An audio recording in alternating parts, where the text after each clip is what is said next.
8시 20분이 넘었네요. 지금 화석유품을 우리가 지금 공부하고 있어요. 그 화석유품은 제가 전에도 여러분들에게 말씀을 드렸습니다마는 법화 7유라는 게 있어요. 법화 7유. 이 말씀은 법화경에 나오는 7가지 비유다. 그러니까 석가모니 부처님께서 법화경의 참뜻을 비유를 통해서 설파하신 겁니다. 당연히 우리가 법화경을 공부하는 불자라면 당연히 알아야 되는 내용이 법화 7유예요. 우리가 이제 그동안 우리가 공부한 내용 중에서 이 비유품을 공부했잖아요.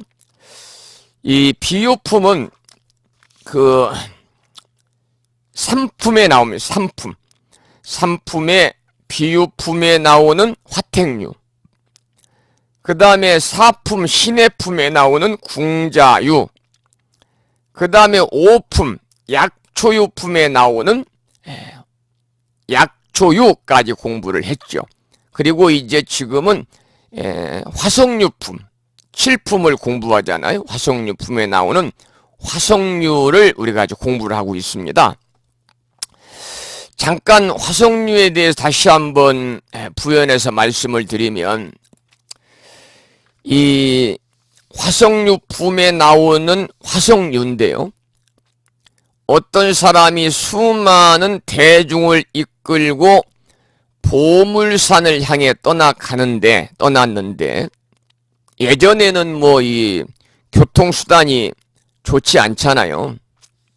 하기야 이번에 그 이 베트남에서 열리는 그 북미 정상회담 보니까 북한의 그 지도자는 65시간을 열차를 타고 이렇게 베트남에 입성을 했고, 그게 무려 4,500km라고 그러잖아요. 그리고 미국의 그 트럼프 대통령은 지구의 반절을 돌아가지고 무려 전용기를 20시간을 타고 왔다는데, 이렇게 예전에는 그런 그 기차라든지 뭐 비행기라든지 그런 교통수단이 없으니까 전부 다 도보로 걸어서 다녀야 하잖아요. 그러니까 이 길이 먼 거예요. 그래서 어떤 사람이 수많은 대중들을 다 이끌고 보물이 가득 있다고 하는 보물산을 향해서 떠나갔는데 길이 멀어요. 길이 멀고 날마다 걸어야 되니까 대중들이 이제 다리에 발에 물집도 생기고 지쳐가지고 더 이상 이제 걸어서 갈 수가 없게 된 거죠. 이때 많은 대중들을 이끌고 보물산을 향해서 그 가던 길잡이가 신통력을 씁니다. 신통력을 써가지고 그 대중들의 앞쪽에다가 아주 그냥 화려한 성곽을 만들어 놓고 저 성까지만 가면 모든 고생이 끝난다. 이제 대중들이 볼 때 그 훤히 보이는 앞에니까요. 거기에 아주 막 화려한 성곽이 있는데 그 성까지만 가면 이제 고생이 끝난다고 그러니까 이 대중들이 힘을 낼 거 아닙니까? 그래서 대중들이 힘을 내 가지고 그 성에 도달을 합니다. 그런데 그게 보물산이 아니에요. 그러자 길잡이가 다시 보물산이 조금만 가면 고지가 바로 앞에 있다. 시쳇말로 보물산이 바로 코앞에 있으니까 조금만 더 힘을 써라. 이렇게 해서 길잡이가 모든 대중들을 리더해서 이끌고 무사히 보물산에 도착할 수 있었다는 그러한 비유가 바로 화석유품의 화석유입니다.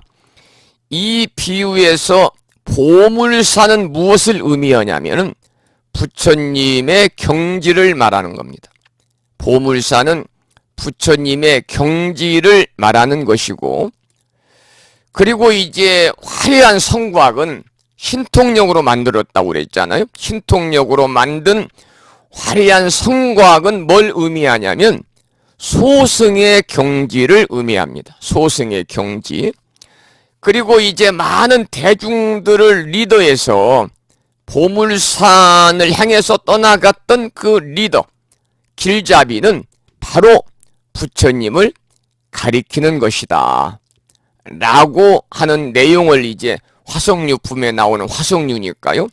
이 내용을 여러분들이 이렇게 기억을 하시고 화성유품을 계속 공부하면 좀 이해도 쉽고 많은 도움이 될 것 같아서 잠시 부연해서 말씀을 좀 드렸습니다. 자, 오늘은 어디냐면요. 502쪽입니다. 502쪽. 제가 지금 한 열흘 동안 이렇게 몸이 안 좋아가지고요.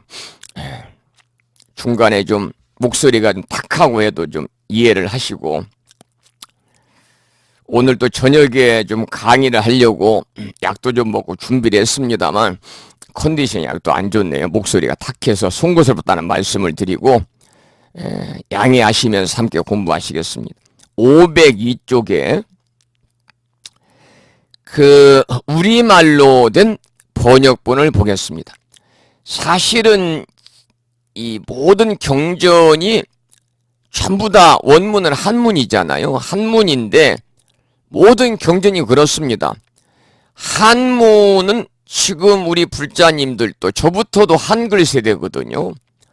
저부터도 중고등학교 다닐 때 뭐 대학 다닐 때 전부 다 한글 세대이기 때문에 한문 공부를 별로 안 했어요.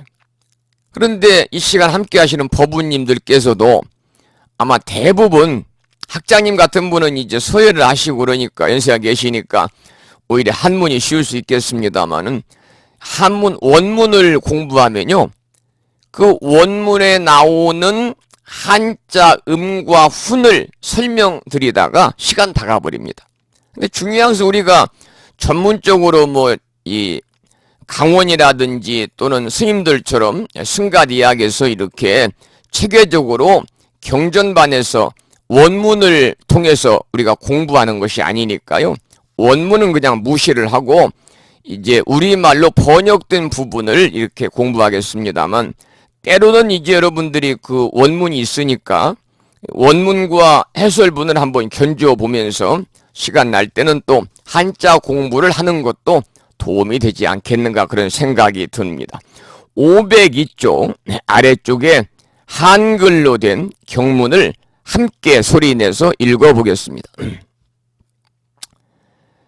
이때 세존께서 이 뜻을 거듭 펴시려고 개송으로 말씀하셨습니다. 내가 생각해 보니 지나간 세상 한량없고 그지없는 겁전에 복덕과 지혜를 구족하신 부처님이 계셨으니 이름은 대통지승불이니라. 예컨대 어떤 사람이 기운이 세어 삼천 대천 세계에 있는 모든 땅덩이를 다 갈아서 천부 먹을 만들었다고 하자. 그 먹을 가지고 일천국토를 지나가서 먼지만한 점을 하나 찍고 이와 같이 점점 나아가면서 점 하나씩을 찍어 그 먹이 모두 다 한 뒤에 먹이 찍혔거나 찍히지 않았거나 그 모든 국토들을 모두 모아서 다시 부수어 먼지를 만들었을 때 그 먼지 하나로 한 겁을 친다 하더라도 이 많은 먼지 수보다 대통지승불이 열반한 지는 훨씬 오래 되었느니라. 대통지승불이 열반한 것은 이와 같이 한량없는 겁인데 열에는 걸림이 없는 지혜로 그 부처님의 열반하신 일과 성문 대중들과 보살 제자들에 대해서 잘 알고 있는 것이 마치 지금 열반하신 것 같이 보느니라. 여러 비구들이여 마땅히 알아라. 부처님의 지혜는 청정하고 미묘해서 새어 흐름이 없고 걸림이 없어서 한량없는 겁을 통달하여 아느니라. 우리가 경문을 함께 읽었습니다. 그 우리가 방금 읽은 그 경문 중에서 보면요. 그 503쪽 중간 정도에 대통지승불이 열반한 것은 이와 같이 한량없는 겁인데 열에는 걸림이 없는 지혜로 그 부처님의 열반하신 일과 성문 대중들과 보살 제자들에 대해서 잘 알고 있는 것이 마치 지금 열반하신 것 같이 보이느니라 그랬거든요. 그러니까 한량없는 겁전에 열반하신 것을 마치 지금 열반하신 것 같이 본다 그랬습니다. 한량없는 겁전에 열반한 것을 마치 지금 열반하신 것처럼 본다. 우리가 이제 불교에서는 겁이라는 말이 많이 나오잖아요. 겁이라는 말은요, 이 찰나와 이 상반되는 말입니다. 찰나는 말 그대로 눈 깜짝할 시간보다 더 짧은 시간입니다. 그래서 우리가 그 이 자료를 보면 1찰나는 75분의 1초다. 그러니까 0.013초가 1찰나라는 겁니다. 우리가 손가락을 한번, 여러분 손가락을 한번 튕겨보세요. 손가락을 한번 튕기는 순간에요, 무려 64찰나가 지나간다는 겁니다. 여기에 이제 상반되는 말이 겁입니다.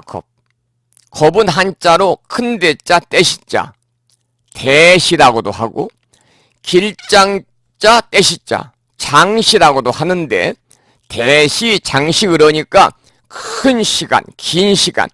이 말은 무한하게 긴 시간이다.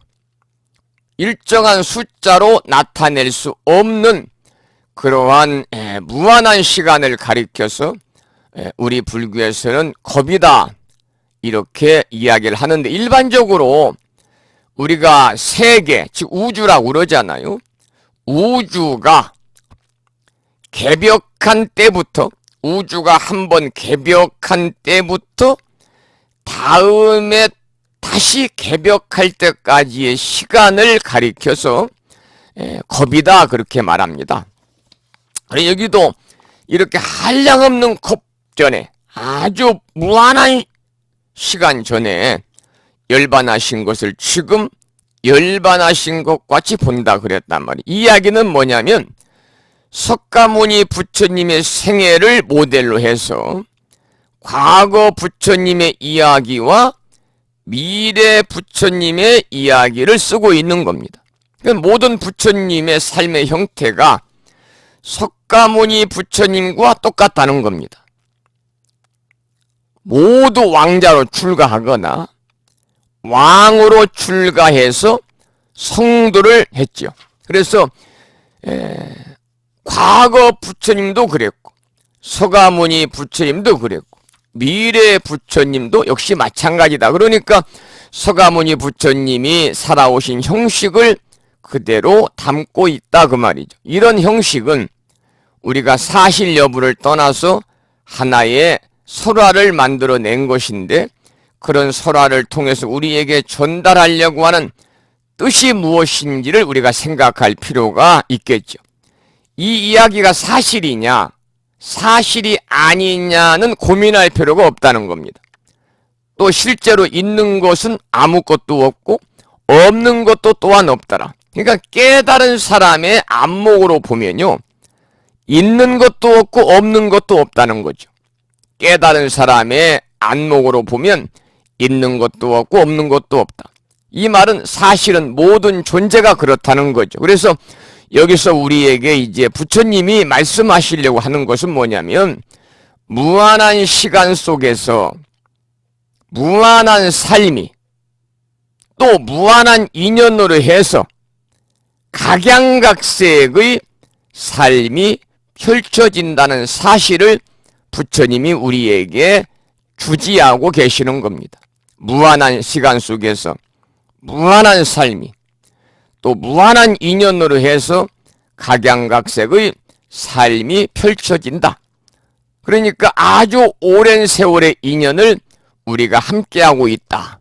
이제 그런 의미로 이 내용을 여러분이 이해를 하시면 되겠습니다. 505쪽에 본문을 함께 읽어보겠습니다. 소리 내서 함께 읽겠습니다. 부처님께서 여러 비구들에게 말씀하셨습니다. 대통지 승불의 수명은 540만억 나유타 겁이니라.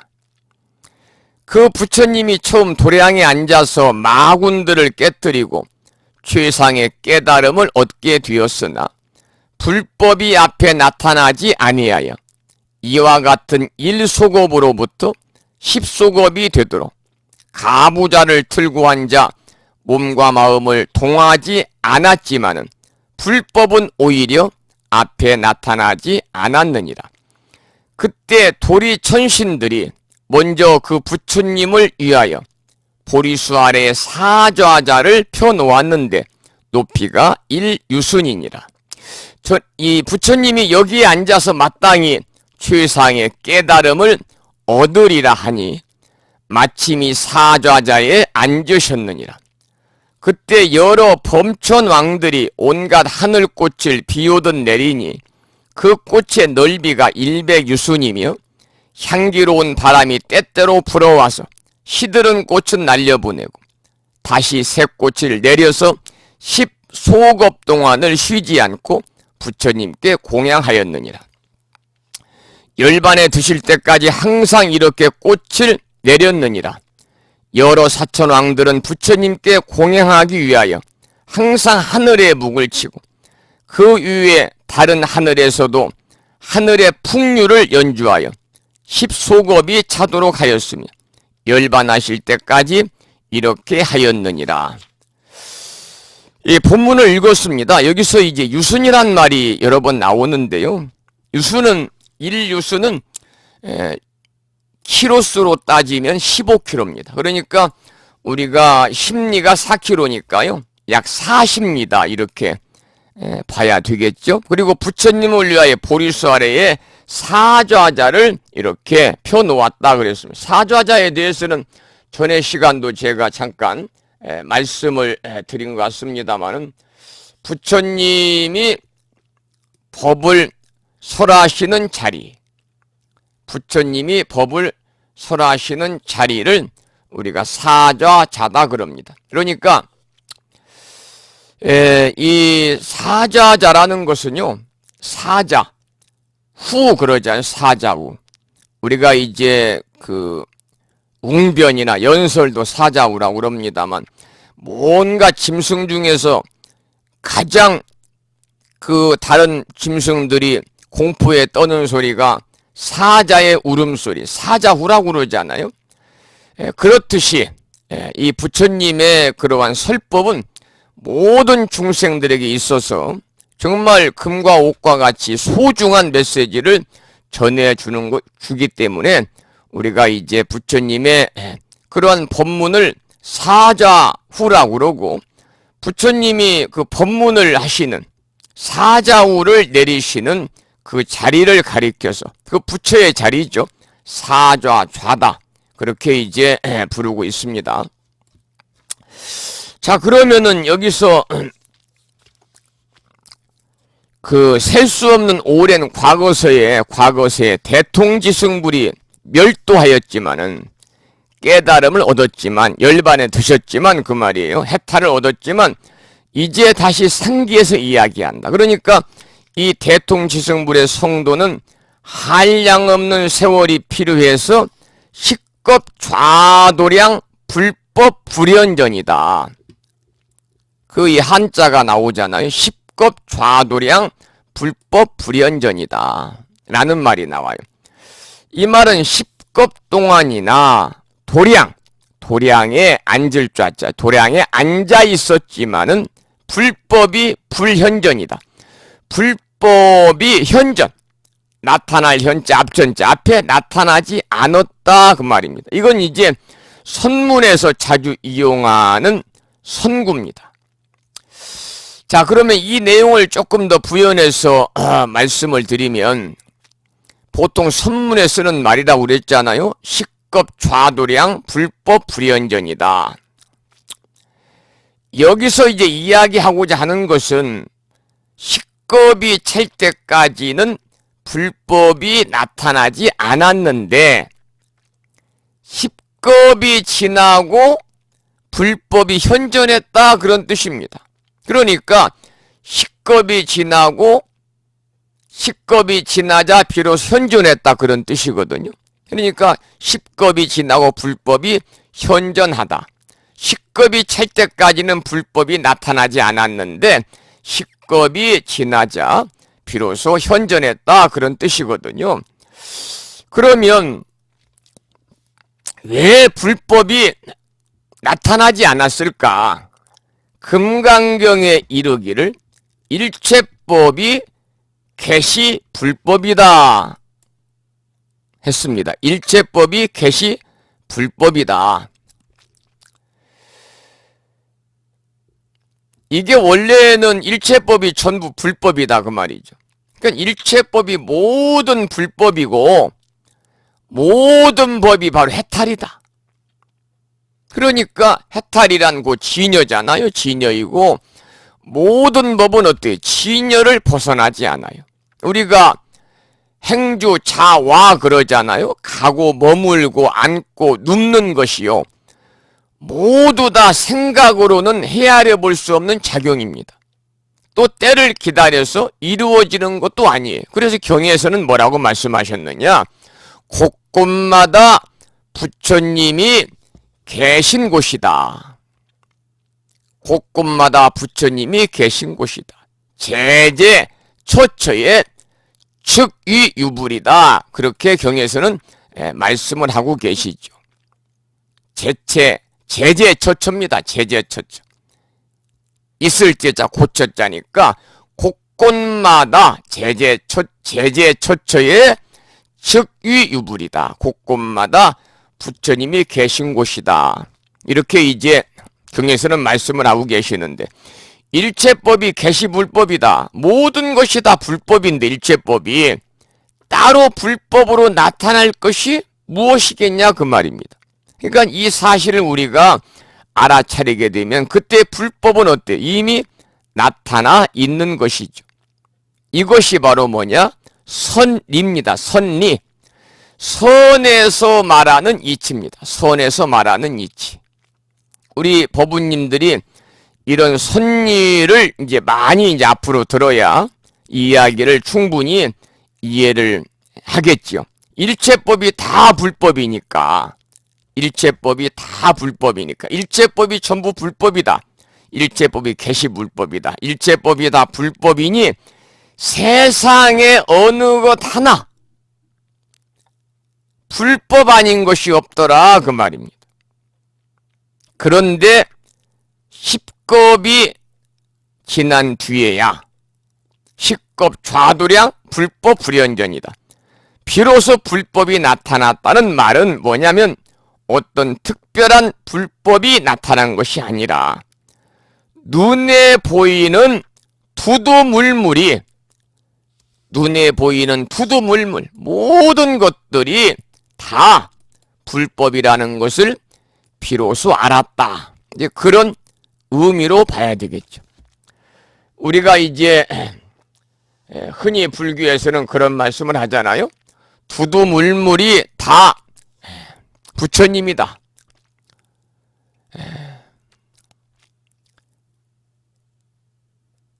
진진찰찰의 두두물물이 모두 부처다.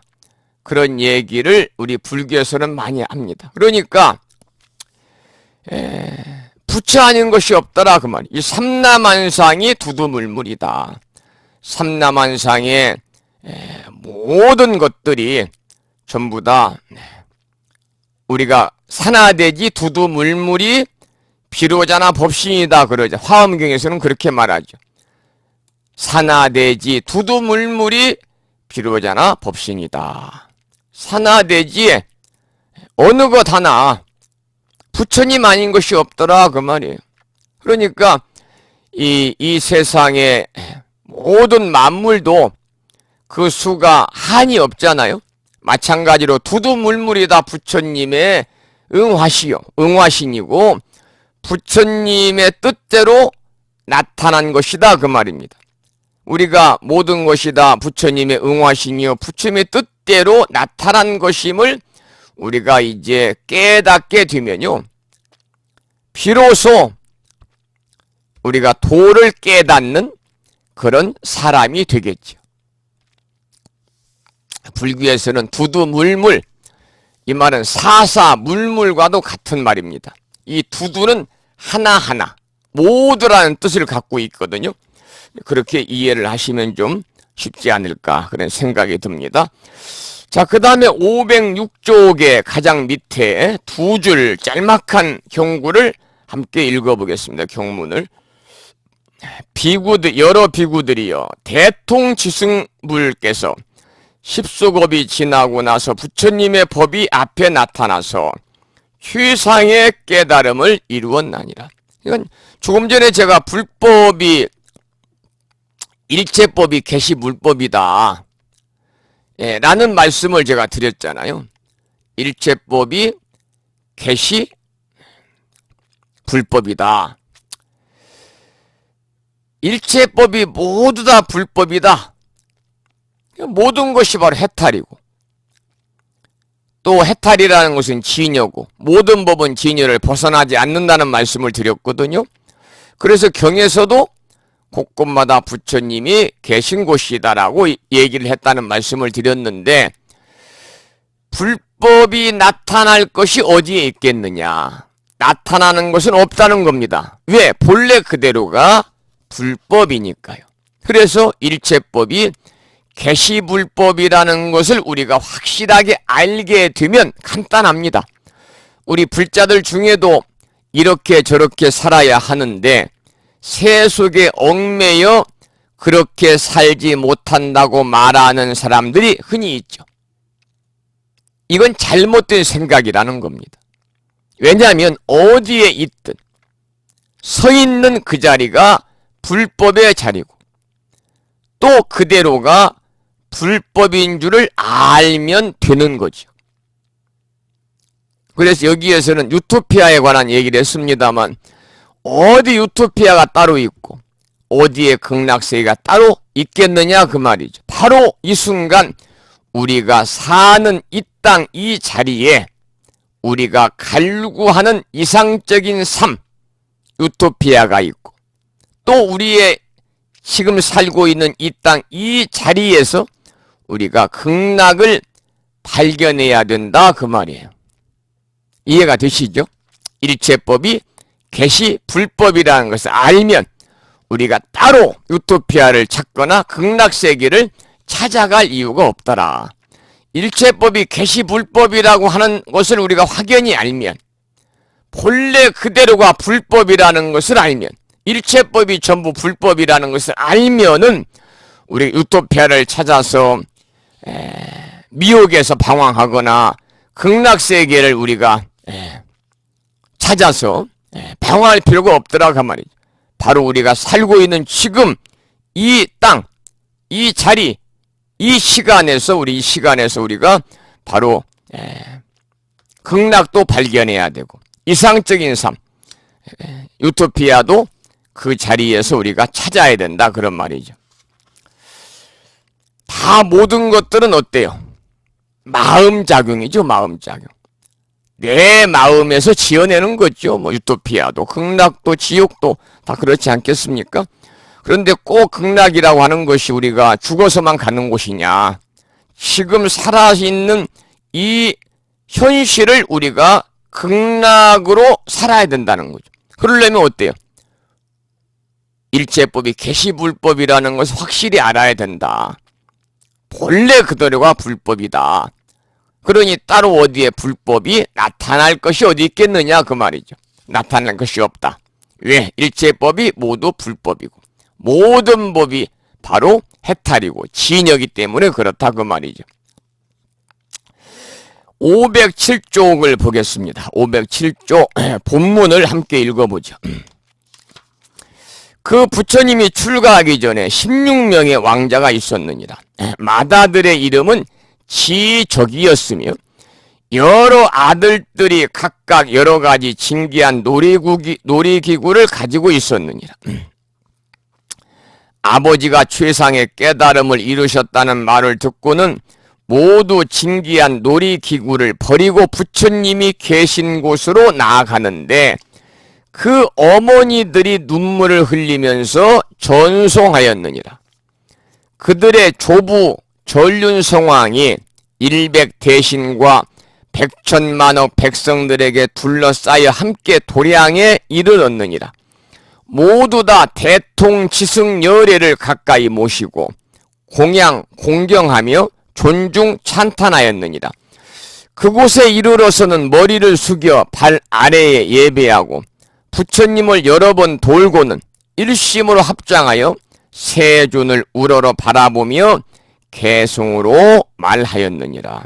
지금 계속해서 나오는 그 경문의 주인공은 바로 대통지승열애입니다. 대통지승불인데 이 이야기의 주인공은 대통지승열애지만은 석가모니 부처님이 출가를 해서 성도한 이야기와 매우 흡사합니다. 부처님도 성도한 뒤에 만 2년이 지나가지고 고향인 카필라에 가서 아버지 부왕인 정반왕도 만나고 또 일가 친척들과 권속들을 다 만났어요. 그때 이제 석가모니 부처님을 따라서 출가한 사람들이 아주 많았다고 그러거든요. 부처님 생애를 통해서 우리가 이제 공부를 했습니다. 예전에. 여러분들 부처님의 생애는요, 꼭 여러분들이 공부하셔야 됩니다. 여러 번 듣고 반복해서 들어도 좋습니다. 부처님의 생애를 우리가 제대로 알 때 불교를 제대로 이해할 수가 있는 거예요. 그래서 여러분 요즘에 유튜브라는 것을 많이 보시지. 유튜브는 여러분이 잘 소화를 시켜야 됩니다. 왜냐하면 거기에는 자칫하면은요 가짜 뉴스가 너무 많아요. 가짜 뉴스가. 그래서 유튜브는 여러분들이 잘 소화를 시켜야 되고 꼭 우리들의 삶에 도움이 되는 것만을 골라서 동영상도 보시고 음원도 들으셔야 됩니다. 그 안 좋은 그 내용도 많이 있으니까. 그래서 제가 이제 불교대학 4년간 강의한 교재가 12권이거든요. 12권인데 12권 중에서 약 200번 정도 강의가 됐죠. 그래서 그 지장경 강의가 22번이 지금 올라가 있고 조만간에 이제 그동안 그 우창불교대학 수업을 4년간 하면서 가장 먼저 했던 것이 불교 입문 19번을 했어요. 그 다음 불교의 이해와 신행 17번을 했고 세 번째 강의한 교재가 부처님의 생애입니다. 20번을 했습니다. 20회에 걸쳐서. 그리고 이제 뭐 예불문이나 반야심경, 천수경, 발심수행장, 42장경, 화엄경, 약창계, 금강경, 법성계까지 공부하고 4년을 마쳤고 그리고 다시 법화경을 공부를 해서 1년 동안 오늘 43번째 강의를 하거든요. 이 내용이 이제 조만간에 유튜브에 다 올라갑니다. 제가 이 전문가한테 이렇게 지금 자료를 보내가지고요. USB에 담아서 전부 자료를 보내가지고 이렇게 그 불교 입문부터 마지막 불교대학 11번째 법성계까지 지장경 올라가 있으니까요. 그리고 지금 우리가 공부하는 법화경도 계속해서 유튜브에다가 올려가지고 많은 사람들이 불교 공부를 할 수 있도록 저만 컴퓨터 안에다가 보관하고 있으면 이건 무용지물이잖아요. 강의를 잘했던 못했던 간에 어쨌든 그 뭐 들어가지고 나쁜 소리는 없으니까요.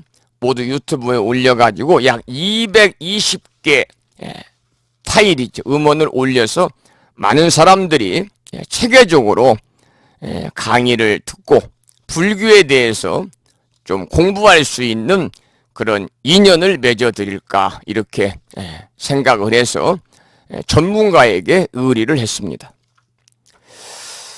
자, 그래서 이 부처님 생애를 공부하면 다 나오는 얘기예요. 방금 말씀드린 것이요. 우리 스님들은 이제 부처님처럼 뭐 대도를 이루지 못해서 그렇겠지만은 고향에 잘 가지 않아요. 고향에. 그리고 스님들이 목사님들은 목회를 하시면요. 목사 안수를 받으면 고향에 가서 목회를 하시는 분들이 많아요. 고향에 가서 개척교회라고 그러잖아요. 교회를 개척한다고 그래요. 그분들은. 우리는 불사한다고 그러고, 목사님들은 신학대학을 졸업하시고 목사 안수를 받으면 고향에 돌아가서 목회를 하고 교회를 개척하시는 분들이 많은데, 주변에 우리 스님들을 보면 출가해서 이제 득도라고 그러잖아요. 수계를 받고 스님이 정식으로 되면 고향에 가서 이렇게 포교하시는 분들, 고향에 가서 불사를 하고 포교하시는 분들이 거의 없는 것 같아요.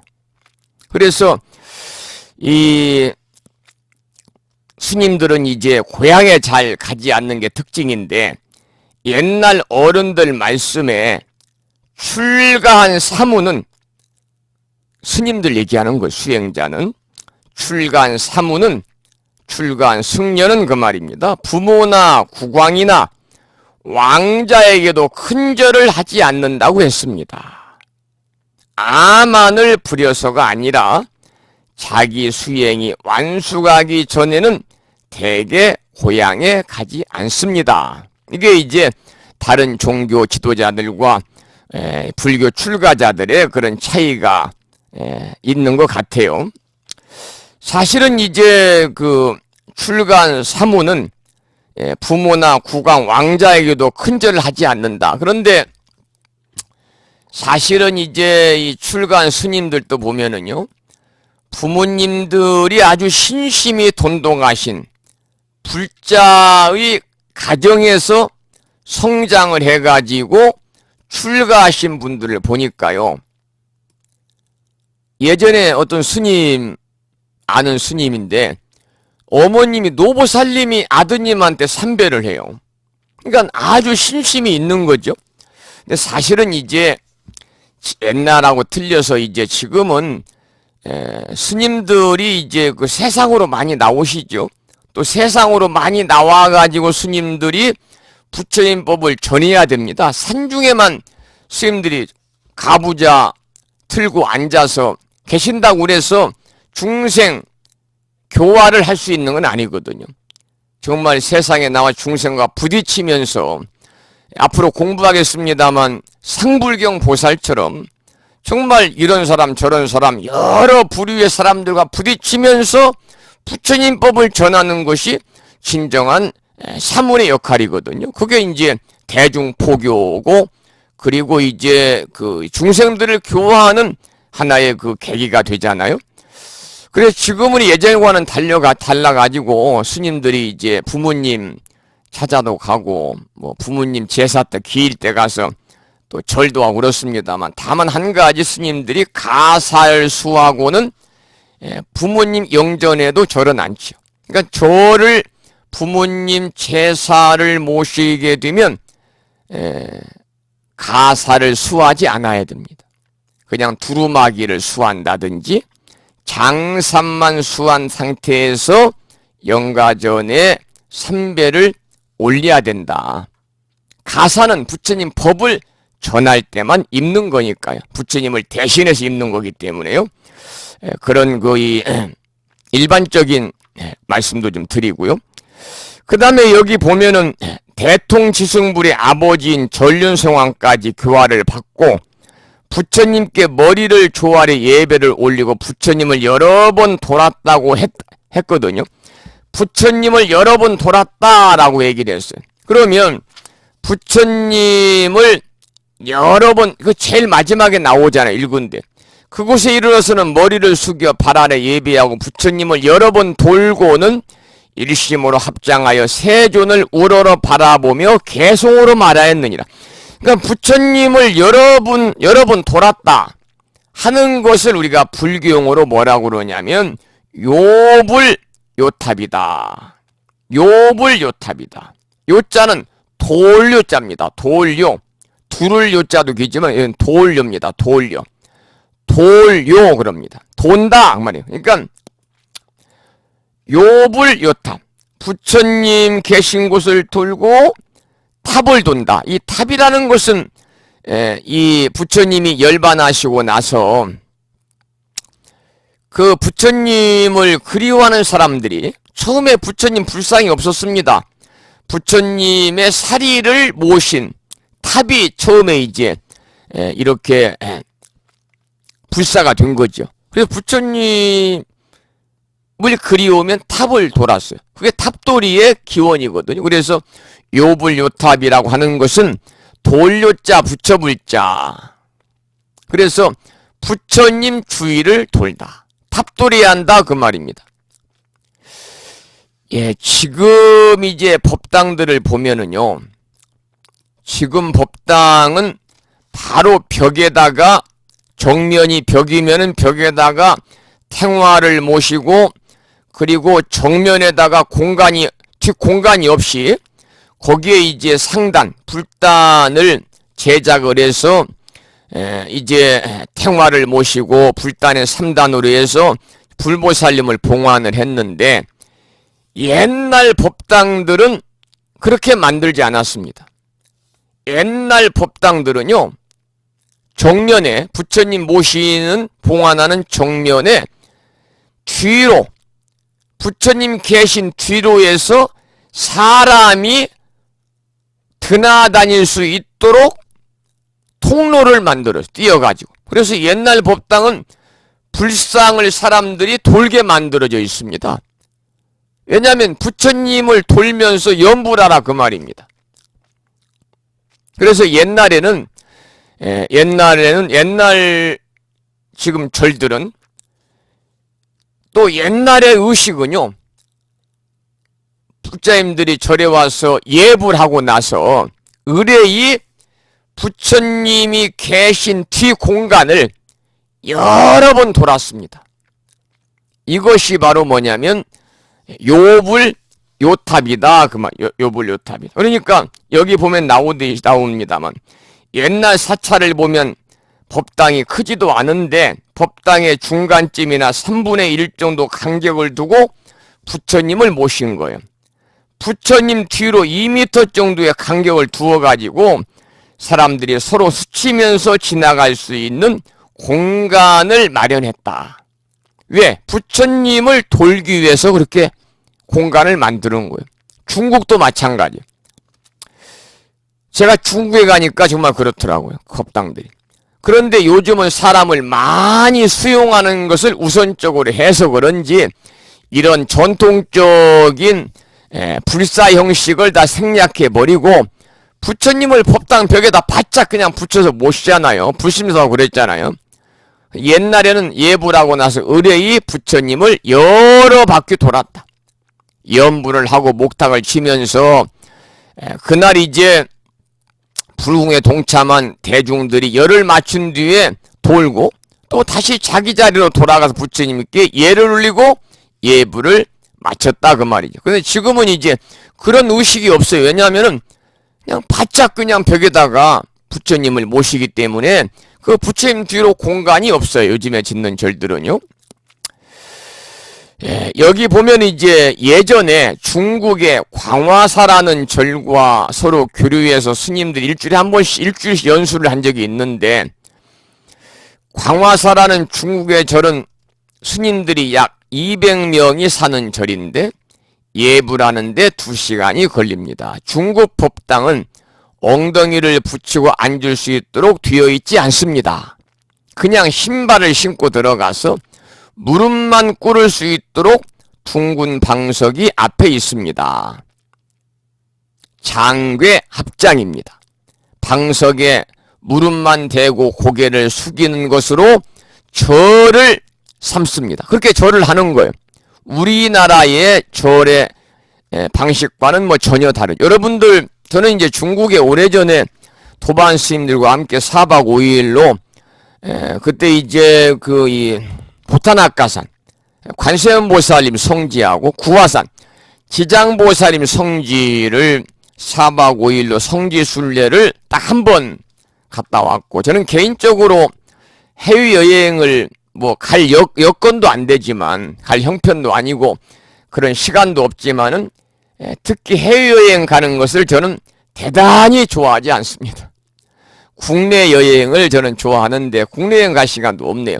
근데 중국에 가보니까 정말 법당이 그래요. 법당이 참보다 법당이 크고, 부처님은 우리나라 부처님보다 보통 5배, 10배씩 아주 웅장하고요.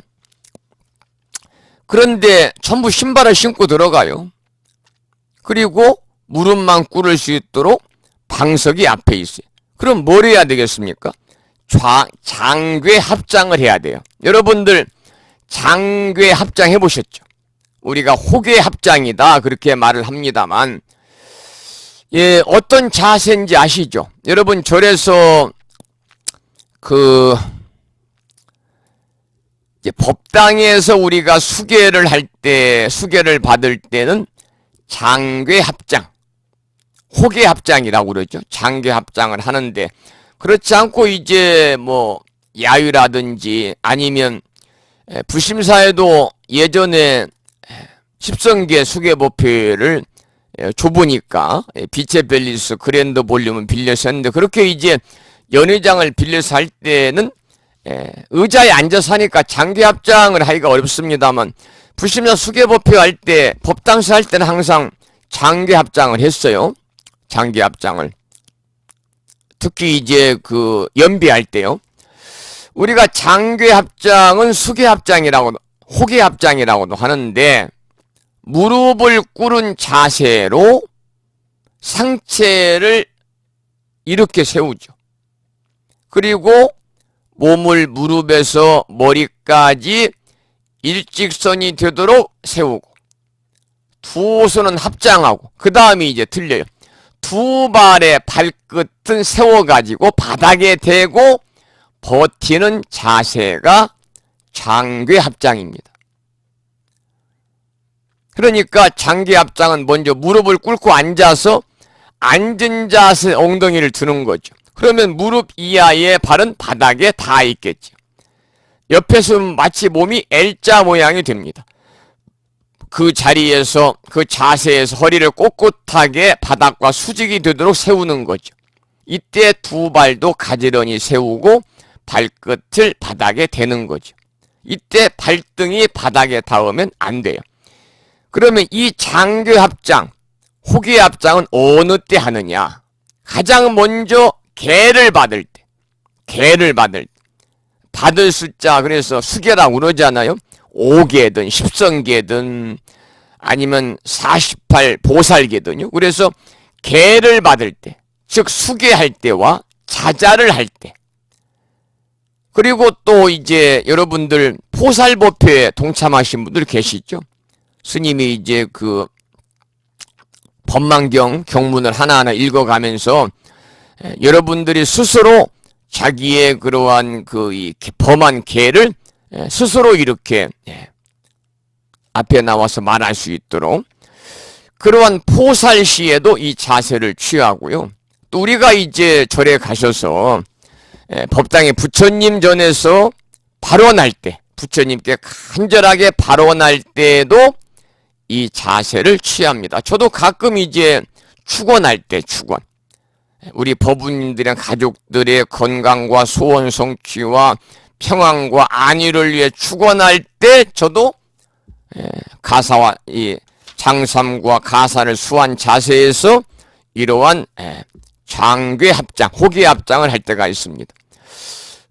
또 이 자세로 연불을 한다든지 연불수행이나 또는 간경수행, 경을 보는 그런 수행도 하게 되죠. 우리가 자바함경 효수경이라는 경전에 보면은요, 부처님 당시에도 자자시에 장괴합장을 합장을 경전 구절들이 나와 있어요. 특히 사리푸타, 사리푸타 장괴합장을 하고 자자를 했다, 그런 말이 나오거든요. 시간 관계상 자바함경 효수경에 나오는 내용은 생략을 하겠습니다. 자, 그 다음에 이제 509쪽의 중간을 보면은 중국 스님들은, 여러분들 중국에 가셔가지고 성지순례 아니라 할지라도 여행을 가셔서 사찰에 들러서 유심히 법당에 본 분들은 아마 이제 기억이 새록새록 되살아나겠죠. 중국 스님들은 법당에 서 있다가 절할 때 무릎을 반쯤 꿇고 다시 서 있다가 천천히 연불하면서 돌고, 서서 연불하고 도는 예불을 2시간 한다. 왜냐하면 뒤에가 공간이 있으니까요. 부처님이 모셔져 있는 뒤쪽에 사람들이 이렇게 다닐 수 있는 뒤로 한 2m 정도 간격을 두어가지고 사람들이 스치면서 서로 교차하고 지나갈 수 있는 공간이 있으니까 그렇게 돌겠죠. 그래서 새벽 4시 무렵에 법당에 들어가 2시간 동안 예불하고 연불하고 돌고 나서 바깥을 보면 그때서야 이제 먼 동이 튼다, 그 말이죠. 뿌옇게 동이 트면서 사물의 윤곽이 차츰차츰 드러나는 모습에 아주 특별한 감미를 느꼈다. 이건 이제 저자가 쓴 얘기고요. 중국에서는 요불 요탑의식을 중요하게 여기고 이것이 하나의 수행의 방법으로 생각하는 거죠. 요불 요탑이에요. 요불 요탑. 아까 제가 요자는 돌요자다 그래요. 돈다. 부처님을 돈다. 부처님 계신 곳을 돈다, 그 말입니다. 그게 바로 이제 요불입니다. 요불. 그 다음에 요탑. 돌요자 탑탑자. 탑을 돈다. 이건 탑돌이를 얘기하는 거죠. 그래서 우리나라는 그렇게 할 수 있는 법당까지도 불상 뒤편을 막아서 불구를 쌓아놓는 창고로 쓰고 있는데 참으로 아쉽다 그랬고요. 예불 시간에 미리 가서 법당 추녀 밑을 몇 바퀴 돌면서 연불을 하든지 화두를 들든지 하면 마음도 편안히 가라앉고 참 좋을 것 같습니다, 그랬네요. 자, 이제 요불요탑에 관해서 말씀을 드렸고, 장괴합장, 호괴합장에 관한 말씀까지 설명을 좀 드렸습니다. 자, 그러면 510쪽을 보겠습니다. 510쪽. 먼저 경문을 함께 소리내서 읽어보겠습니다. 510쪽의 가장 아래 부분입니다. 큰 위덕을 갖추신 세존께서 중생들을 제도하시려고 한량없는 억만년을 지내고 이제 비로소 성불하셨습니다. 온갖 서원을 이미 구족하시어 참으로 훌륭하시고 더없이 길상하십니다. 세존께서는 매우 희유하여 한 번 자리에 앉아 10소급 동안을 지내시었습니다. 몸과 손과 발을 고요히 하여 움직이지 않으시며 마음도 항상 단박하여서 조금도 산란하지 않으십니다. 끝까지 길이 정멸하시어 무루법에 머무르십니다. 오늘 세존께서 편안히 성불하심을 보고 저희들은 좋은 이익을 얻어서 경사스럽고 크게 환희합니다. 중생들은 항상 괴로워하고 눈은 어두운데 인도하여 줄 사람도 없습니다. 괴로움이 없어지는 방법을 모르고 해탈을 구할 줄도 모릅니다. 긴 밤에 나쁜 일은 자꾸 많아지고 훌륭한 대중들은 줄어만 듭니다. 캄캄한 데서 캄캄한 데로 들어가 영원히 부처님의 이름을 듣지 못하게 됩니다. 오늘 부처님께서 가장 높고 편안한 무루의 도를 얻으시니 천신들과 저희들과 천신들이 가장 큰 이익을 얻게 되었습니다. 그러므로 우리 모두는 가장 높으신 세존께 머리를 숙여 귀하나이다. 여기까지 이제 경문을 함께 읽어봤습니다. 여기 보면은 나온 내용 중에서요, 다른 낱말은 어려운 게 없습니다만, 무루법이라고 하는 말이 나옵니다. 무루법. 우리가 전에도 한번 무루법과 유루법에 관해서 제가 개략적인 내용을 유루법과 무루법에 관해 설명을 드린 기억이 있습니다만은, 우리가 불교에서는 일체법을 제법이라고 그래요. 모두 제자, 법법자. 일체가 모두니까. 그래서 불교에서는 그 일체법, 모든 제법을 분류하는 방식이 있는데, 그 중에서 유루법과 무루법의 두 가지를 분류하는 방식이 있죠. 그것이 이제 소위 말하면 유의법과 무의법으로 우리가 이제 분류도 합니다만은, 여기서 이제 말하는 루자는요, 세다 그러면 셀루자, 셀루자, 세는 법과 세지 않는 법이다 그 말. 그게 이제 무루법과 유루법입니다. 유루법. 그래서 우리가 유루무루라는 말을 많이 하죠. 유루무루. 그래서 이렇게 그 사람의 그 마음의 번뇌가 늘어나면요, 이 대상을 우리가 유루법이라고 그래요. 번뇌가 늘어나면 그 대상을 유루법이라고 그러고, 사람의 마음의 번뇌가 늘어나지 않으면 무루법이라고 그래요. 간단히 설명하면 바로 그렇게 되는 거죠. 그것이 바로 무의법과 유의법이 되는 거죠. 그러니까 우리가 부처님께서도 이 녹야원에 계실 때 비구들에게 이렇게 말씀하셨어요. 내가 이제 유루법과 무루법을 설명하겠다. 만일 색에 대해서 번뇌가 있어가지고 그것을 취한다면은 그 색은 등이 사랑하고 성내는 마음을 일으키느니라. 중요한 말이죠. 색에 대해서 번뇌가 있어서 그것을 취한다면은 그 색은, 우리가 색수상 행시 오온 얘기할 때 색이에요. 그 색은 능히 사랑하고 성내는 마음을 일으킨다. 수상행도 마찬가지고, 그 식에 대해 번뇌가 있어 그것을 취한다면은 그 식은 등이 사랑하고 성내는 마음을 일으키나니 이것을 유루법이라 하느니라. 그런 부처님은 또 제자들에게, 비구들에게 어떤 것을 무루법이라 하는가, 이렇게 말씀을 하셨어요. 그러면서 하신 말씀은, 존재하는 모든 세계에 대해서 번뇌가 없어서 그것을 받아들이지 않는다면은 그 색은 과거에 속한 것이든 미래에 속한 것이든 현재에 속한 것이든 그 색은 사랑하고 성내는 마음을 일으키지 못한다.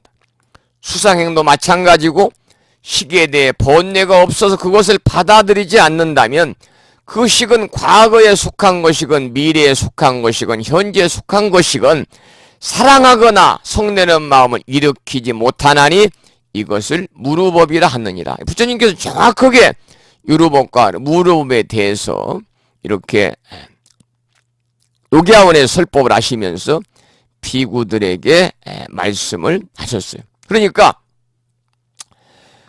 우리가 이제 소위 청정한 법이라는 말을 많이 합니다. 불교에서는 오염되지 않은 법을 청정한 법이라고. 그러니까 이 오염되지 않은 청정한 법이 뭐냐? 무루법입니다. 무루법. 그러면 오염되지 않는 청정한 법은, 무루법은 열반을 말하는 거죠. 반대로 우리가 오염되지 않은 청정한 법이라는 말씀을 드렸는데, 이 뭐에 오염되지 않았다는 말이냐면은 번뇌에 오염되지 않은 청정한 법을 무루법이라고 그러고, 여기서 무루법은 열반을 말합니다.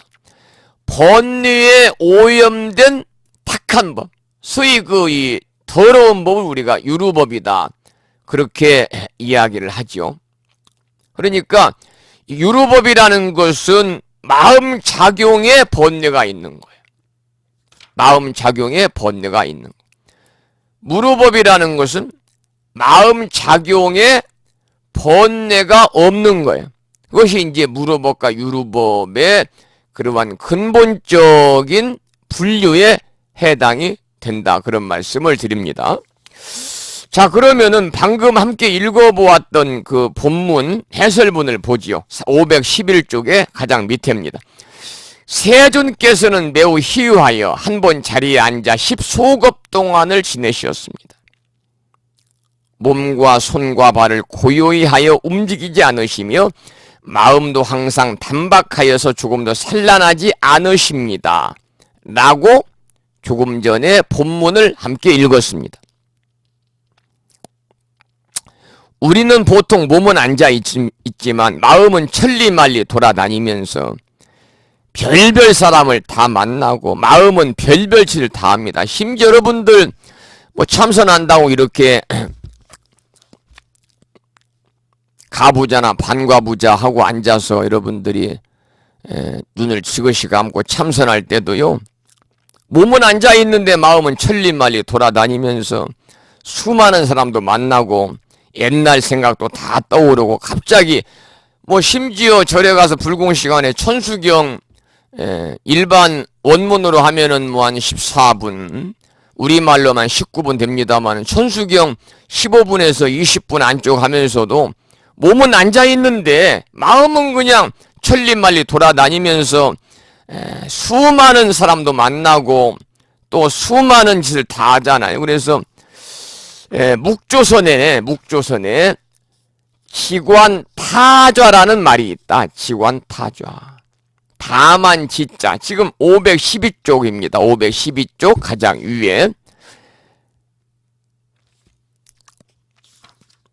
지관타좌라. 다만 지자에 관자는 대롱관자에 타자는 치다.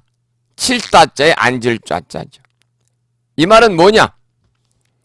잡념을 조금도 두지 아니하고 오직 성성정적한 마음으로 좌선하는 것을 말합니다. 잡념을 조금도 두지 아니하고 오로지 성성정적한 그러한 마음으로 좌선하는 것을 바로 지관 타좌다 그렇게 말합니다. 여기서 이제 제가 방금 성성정적이란 말씀을 제가 드렸습니다마는 이 성성정적이라고 하는 말은 우리가 다른 말로 적적 성성이다. 똑같은 말이거든요. 이 선중에서 우리가 이제 많이 쓰는 말입니다. 우리가 그 명상을 할 때 그 쉰다라고 그러잖아요. 마음 자세를 우리가 쉬는 그런 적적한 명상을 시작할 때는 쉰다는 마음으로 임해야 된다. 그래서 명상을 잘하겠다는 마음도 내려놓고 오로지 쉰다는 마음을 가지고 우리가 명상에도 임해야 된다. 그런 얘기를 많이 합니다마는 여기서 이제 성성적적할 때 이 성자는요, 성자는 무슨 성자냐면요, 성성정적이다. 성성정적. 그래서 이 영리할 성자를 쓰죠. 영리할 성자. 빛날 성자. 고유할 적자를 씁니다. 그 성성적적은 또렷하게 깨어있는 쉼을 얘기합니다. 또렷하게 깨어있는 쉼을 얘기하는데, 여러분들 그 요즘에 불교 서적에 가서 제가 이 책을 사면서 한번 보니까요, 그 요즘에 그 텔레비전, 그 불교 텔레비전 방송에서도 지난번에 보니까 서울 봉은사에서 그 법문한 내용이 이렇게 한번 TV에 이렇게 법문이 나와서 제가 잠깐 그 법문을 들은 적이 있습니다마는 해민 스님이라고, 해민 스님. 해민스님이 최근에 낸 신간종에서 고유할수록 밝아지는 것들이라는 그런 책이 나왔어요. 이 말이 적적 성성입니다. 고유할수록 밝아지는 거. 이 고유할 적자에다가 적적은 성성적적이나 적적성성이나 같은 말인데요. 성자는 밝을 성자, 밝을 성자. 아까 제가 이제 성자를 얘기하면서 깰 성자, 밝을 성자 그런 말씀을 드렸는데 고유할수록 밝아지는 것들. 그러니까 이 해민스님이 새롭게 쓰신 이 책은요, 성성적적, 성성적적을 풀어서 이렇게 이제 책의 대목으로 쓰신 것 같아요. 많이들 여러분들 불서를 많이 사서 읽으시기 바랍니다. 그 지관타좌라, 오로지 부처님처럼 앉아있는 것을 말하는 거죠. 그러니까 몸만 앉으라는 말이 아니라 몸과 마음이 통째로 앉아야만이 지관타좌다. 다만지자, 대롱관자, 칠다자, 앉을좌자. 몸과 마음이 통째로 앉아야만이 지관타좌고, 앉아있어도 조건이 있다는 겁니다. 성성적적하게 앉아있어야 된다. 아주 초롱초롱하게. 성자는 깨달을 성자, 깰 성자 뭐 그러잖아요. 아주 초롱초롱하게 깨어있으면서 마음을 고요히 하는 것이다. 그런데 몸은 앉아있지만은 마음까지 그렇게 앉아있기는 쉬운 일이 아니다 그 말입니다. 그래서 우리가 몸은 앉아있지만 마음은 천리말리 돌아다닌다. 이런 얘기를 하는 거죠. 그래서 공부에 새로운 혁명이 일어났는데 그 혁명이 뭐냐? 대해 종고스님의 간화선이라는 겁니다. 근기도 미약하니까 새로운 수행법을 개발한 것이 화두를 드는 간화선이다. 간화선은 모든 망상을 하나의 큰 망상으로 집약시키는 건데 화두를 의심한다는 말을 많이 하는데 그 의심하는 것이 바로 망상이더라 그 말입니다. 탐진치, 의라고 해서 5가지 큰 망상 가운데 하나에 드는데 모든 망상들을 하나의 망상으로 집약시켜서 거기서 일념이 되고 오매이려 경지에 이르고 24시간 오매이려가 일주일 내지 열흘쯤 경과하면은 소위 선에서 말하는 깨달음이 존재한다 그 말입니다. 우리가 이제 선수행을 할 때는요, 선수행을 할 때 오매이려라고 하는 말을 우리가 많이 듣고 많이 또 쓰게 됩니다. 오매일여 그러잖아요. 깨달을 오자입니다. 오매이려는 무엇이냐면은 오매이려는 이려를 우리말로 풀으면 오로지 한일자 같을 여자니까 한결같음이다. 그런 의미를 갖고 있어요. 그러니까 오매이려는 깨어있을 때나 잠잘 때나 깨어있을 때나 잠잘 때나 한결같아야 된다. 바로 그 말이거든요. 그런데 그게 쉬운 건 아니잖아요. 깨어있을 때나 잠잘 때나 우리가 한결같기 쉽지 않아요. 그래서 이 오매이려를 우리가 이제 선 수행할 때는 이렇게 많이 이야기를 합니다마는 그 오매이려 경지에 이르러서 깨어있을 때나 잠잘 때나 한결같아야 된다. 그러니까 뭘 한결같아야 되느냐? 화두를 들고 있는 그 마음 자체가 한결같아야 된다. 참구하고 있는 상태가 깨어있을 때나 잠잘 때나 똑같아야 된다 그 말입니다. 그래서 낮에는 물론이지만 밤에 깊은 잠 속에서도 화두를 놓거나 망각하지 않아야만 비로소 깨닫게 된다 그러잖아요. 이게 이제 오매이려가 될 때 비로소 깨달음 얻을 수 있다. 그래서 이 선수행 선가에서는요, 그 오매 이려를 깨달음의 척도로 이렇게 보기도 합니다. 오매 이려를 깨달음의 척도로 보기도 하죠. 자, 이제 간화선 얘기가 나왔습니다.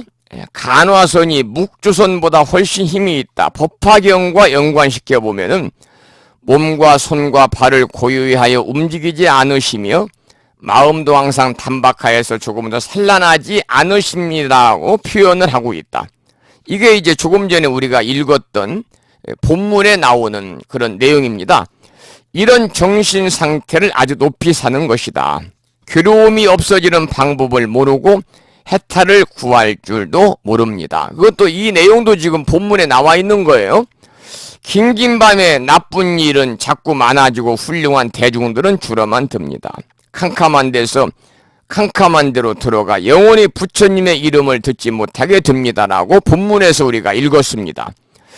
인생에 대해서 모르고 존재의 실상과 이치를 모르는 삶을 여기서는 긴긴 밤이라고 그랬어요. 인생에 대해서 모르고 존재의 실상과 이치를 모르는 삶을 긴긴 밤이다.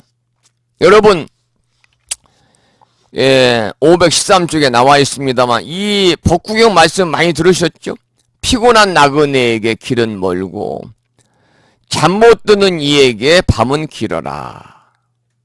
법구경의 말씀입니다. 법구경. 피곤한 나그네에게 길은 멀고 잠 못 드는 이에게 밤은 깊어라. 그러니까 삶의 이치를 모르는 이에게 생사의 밤길은 길고 험하다 그 말입니다. 우리가 부처님 법을 만났다면은 깜깜한 곳에서 밝은 곳으로 한 걸음씩 나아가고 있다고 봐도 좋다는 거예요. 여러분이나 저나 다 부처님 만나가지고 이 시간 이 법화경이라고 하는 대승불교의 그러한 이 꽃이라고 하는 법화경을 공부하고 있잖아요. 그러니까 우리가 이제 깜깜한 곳에서 우리는 밝은 곳으로 한 걸음 한 걸음 내딛고 있다. 이렇게 봐야 되고, 깜깜하다는 것은 근기가 하근기에 머무를 때를 얘기합니다.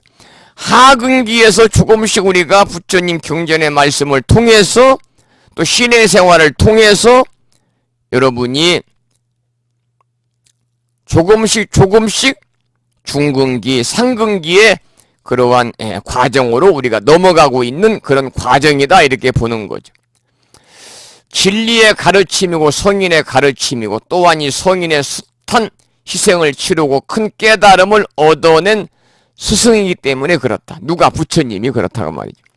그 점이 위대하기 때문에 부처님 하며 공경하는 것이지 그 밖에 부처님이 우리와 특별히 다른 점이 있겠느냐 라고 여기서는 정의를 하고 있어요.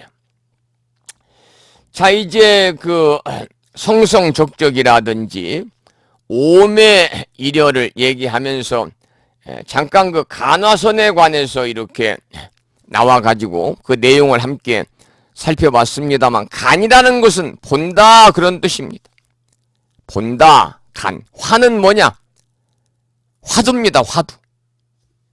이 간 그런 볼간자를 쓰는 것이고, 화 그러면 우리가 말하다, 말할 화를 쓰거든요. 그래서 간이라는 것은 본다는 것이고 화는 화두입니다. 그러니까 이 조용히 앉아서 좌선하는 것이 바로 묵주선입니다. 잠잠할 묵자니까. 고요히 앉아서 좌선하는 것이 묵주선인데, 이 고요히 앉아서 좌선하는 묵주선과는 달리 화두를 들고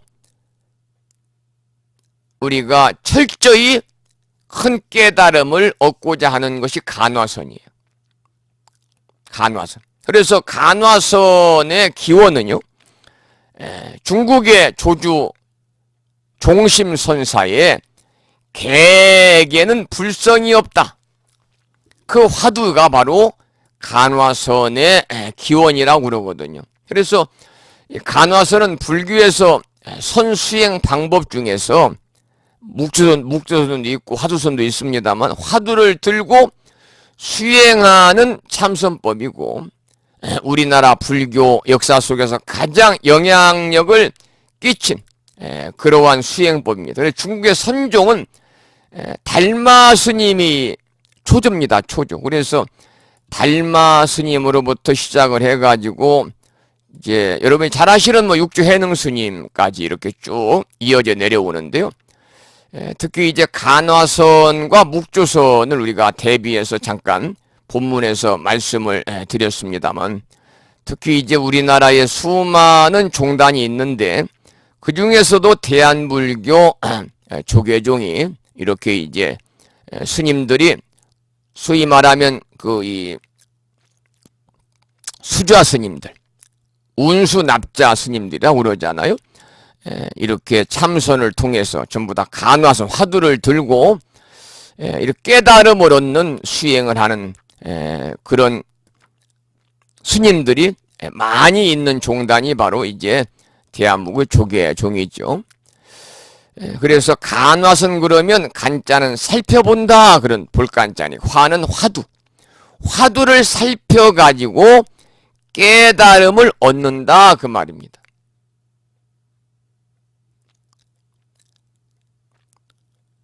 화두를 살펴서 깨달음을 얻는다. 이것이 이제 묵조선에 대비되는 그러한 그 수행 방법인데요. 이 화두는 간화선에서 수행자가 깨달음을 얻기 위한 방편입니다. 화는 말이라는 뜻이죠. 말할 화자니까. 두는 머리두 자입니다. 그러니까 이 말은 말보다 앞선 언어 이전의 것이다. 그런 뜻을 가지고 있어요.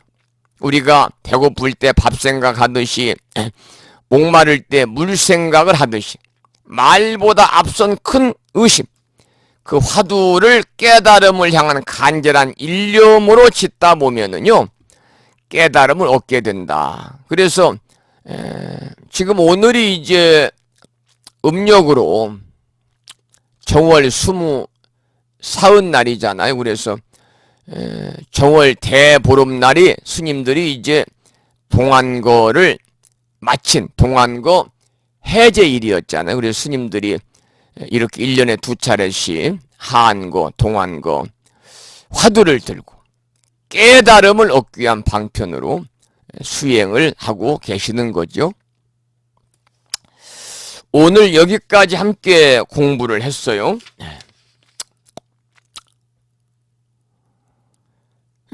다음 시간에는 514쪽부터 공부하겠습니다. 다음 시간은 514쪽인데요. 이제 다음 시간은 경칩일입니다. 경칩일 3월 첫 번째 주 수요일 3월 6일 날 공부하겠습니다. 3월 6일 날 공부하도록 하고요. 오늘 수업은 여기서 마치겠습니다. 9시 40분이 되어가지고요. 자, 그러면은 늦게 또 출석한 분이 계신지 한번 확인을 해 보도록 하겠습니다. 한 분이 계시네요. 보령의 선덕신 모부님이 조금 늦게 8시 40분에 출석을 하셨습니다. 오늘은 어제 문자를 주신 분이 계시죠? 충청남도 보령시에 살고 있는 묘선행 모부님께서 어제 오후에 문자 주셔가지고 그 따님하고 며느님하고 함께 해외여행을 떠나신다고 그래서 수업을 참석 못한다는 문자를 주신 묘선행 법우님을 제외하고는요 전원 출석을 하셨습니다. 전원 출석을 하셔서 출석률이 뭐 거의 100%에 가까우니까요.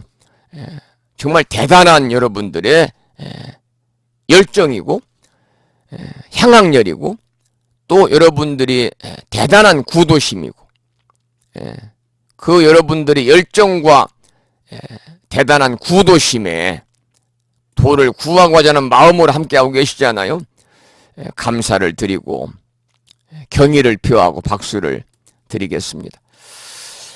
자, 그러면 오늘 수업을 마치겠습니다. 이게 이제 예전에도 불교대학 강의하면서 한 3년 정도는 오프라인 수업을 했는데요. 물론 온라인도 강의를 했습니다만 사실은 오프라인 수업이 재밌지요. 근데 오프라인 수업이 진도는 많이 못 나가요. 중간에 뭐 이런저런 말씀도 드리고 질문에 대답하고. 근데 이제 온라인은 진도는 조금 빨리 나갈 수 있는 반면에 서로 이렇게 소통이 안 되니까요. 그래서 오늘 같은 경우도 지금 1시간 40분 수업을 했습니다마는 수업 마치면서 또 궁금한 것도 서로 질문을 하고 서로 이렇게 소통을 하면 더 우리가 공부에 도움이 될 텐데 온라인 수업은 쌍방 소통이 안 된 일방적인 소통이에요. 일방적인. 저 혼자 강의하고 말잖아요. 서로 이렇게 대화도 안 되고 그래서 그런 것들이 조금 이제 오프라인 직접 이렇게 강의실에서 함께 얼굴을 보고 소통하면서 공부하는 것보다는 효율이 좀 떨어진다 그래서 조금 아쉬움이 있긴 합니다만 어쩔 수 없이 우리는 온라인으로 강의를 해야 되니까요.